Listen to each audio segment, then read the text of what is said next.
ሁሌ ችግር በተፈጠረ ቁጥር ጋሽን አንጠልጥለህ መምጣት አለብህ? ሰላም ቤተሰቦቼ እንዴት ናችሁ? ሁሉ ሰላም፣ ሁሉ መልካም። እንግዲህ አይታችኋል ትላንትናም የተለቀቀው ቪዲዮ፣ እንዲሁም በጣም ብዙ ነገሮች እየተፈጠሩ ነው። እኛ ለጋሽዬም ለመደወል ሞክረን ነበረ፣ ነገር ግን ጋሽዬም ጥሩ ስሜት ላይ አይደሉም። ያው እንደሚመጡ ነግረውናል፣ ነገር ግን መቼ እንደሚመጡ አልነገሩንም።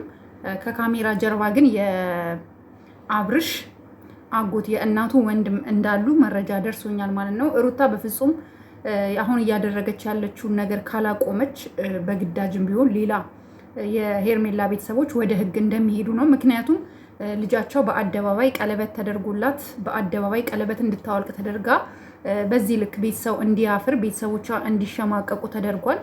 ይሄን ደግሞ ሁላችንም እንቃወማለን። እንደ ሴት ልጅ እንዴት ነው እናንተ ሴት ልጅ በአደባባይ ቀለበት ተደርጎላት በአደባባይ ሌላው እንኳን ቢቀር ለቤተሰቦቿ አይታሰብም።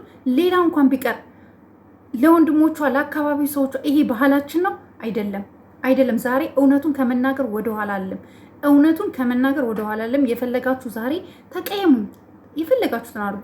አንድ እውነት ልንገራችሁ ቤተሰብ፣ አንድ ሴት ልጅ ቀለበት ተደረገላት በአደባባይ ህዝብ እያየ ደግሞ እየታገሉ ቀለበቱን አውልቂ ሲሏት ምን ይሰማችኋል? ቤተሰብ ምን ይሰማችኋል?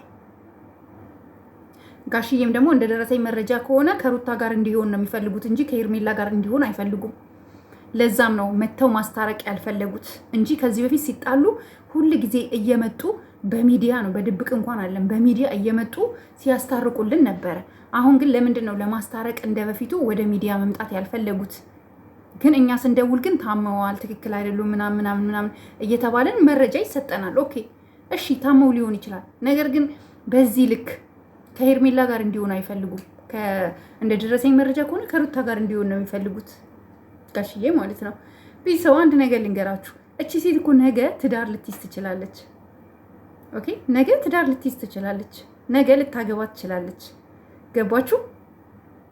ይሄ ዛሬ አደባባይ ላይ ቀለበት ተደርጎ አደባባይ ላይ የወጣው ግን ነገ ልጅ ወልዳ ሌላ ባል እንኳን አግብታ ልጅ ብትወልድ ምን እንደሚፈጠር አስቡ። ይሄን ደግሞ እያደረጉ ያሉት ደግሞ ኤፍሬምና ሩታ ናቸው።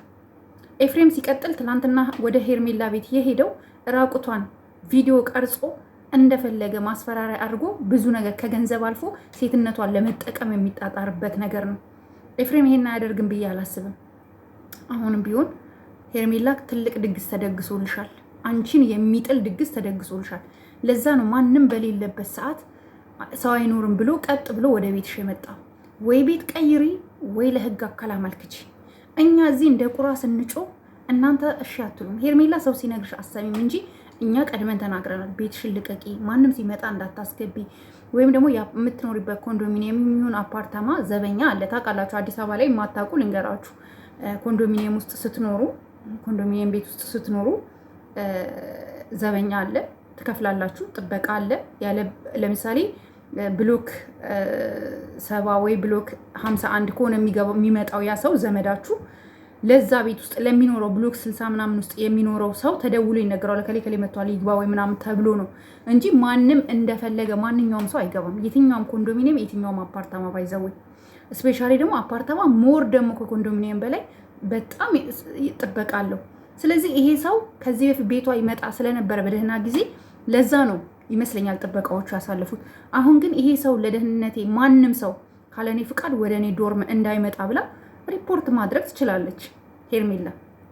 ይህንን ታውቃላችኋ ቤተሰቦቼ። ብዙዎቻችን አሁን አብዛኞቻችን የክፍለ ሀገር ልጆች አሁን ብዙ እንደዚህ ይህን ነገር ላናቅ እንችላለን። እና አሁን አዲስ አበባ ላይ እንደዛ ነው የሚገርማችሁ ነገር ማለት ነው። እና ቤተሰብ ይህንን እንድታረግ ሁላችሁም ይህን ቪዲዮ ቆርጣችሁ አድርሱላት፣ ሼር አድርጉላት፣ ላይክ አድርጉት፣ በደንብ እንዲታይ ማለት ነው። እንዲሁም ደግሞ ትላንትና የሃይሚ ልደት ነበረ። እኔ አብርሽን አላየሁትም። የሃይሚ ልደት ላይ ግን የሆነ ሄርሜላና አብርሽ ናቸው ተብሎ የሆነ መኪና ወደ መኪና ሲገቡ ምናምን የታየ ቪዲዮ አለ። ቪዲዮ ሳይሆን የሆነ ቪዲዮ ነው፣ ግን በጣም ሩቅ ነው። እነሱ መሆናቸውን በደንብ አያሳይም። ሰው ዝም ብሎ ይሆናላ እንትን ለማለት ነው እንጂ የእነሱ ነው ብዬ አላምንም። ነገር ግን ቤተሰቦች አሁንም የምነግራችሁ ነገር ቢኖር እኛ ሄርሜላን ለመታደግ ማድረግ ያለብንን ሁሉ እናደርጋለን። ሲጀምር አብርሽ ፈዟል። ለሩታም አይጠቅማትም። ለማንም የሚጠቅምበት ደረጃ ላይ አይደለም ያለው አብርሽ። ማንንም የሚጠቅምበት ደረጃ ላይ አይደለም ያለው አብርሽ ማለት ነው። እና አንዳንድ ጊዜ እኛ ማሰብ ያለብን ነገር ምን አለ መሰላችሁ ቤተሰብ፣ ሰው እንዲጠብቀን፣ ሰው እንዲከራከርልን፣ ሰው ከኛ ጋር እንዲቆም አይደለም መጠበቅ ያለብን። ራሳችን መቆም አለብን። አሁንም ቢሆን ሄርሜላ ለራስሽ ቁሚ።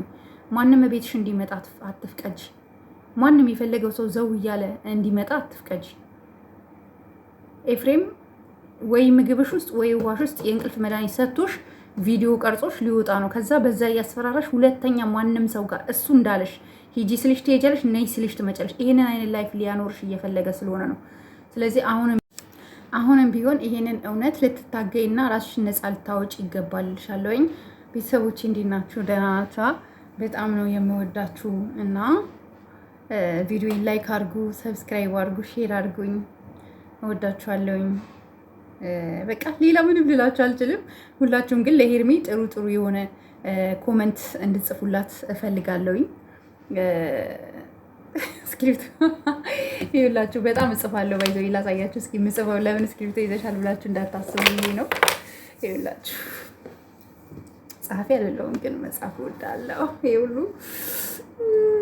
ሁሉ የተጻፈ ነው። ባይዘው ይሄም የተጻፈ ነው እና እወዳችኋለሁ ቤተሰቦቼ። ባይ ባይ።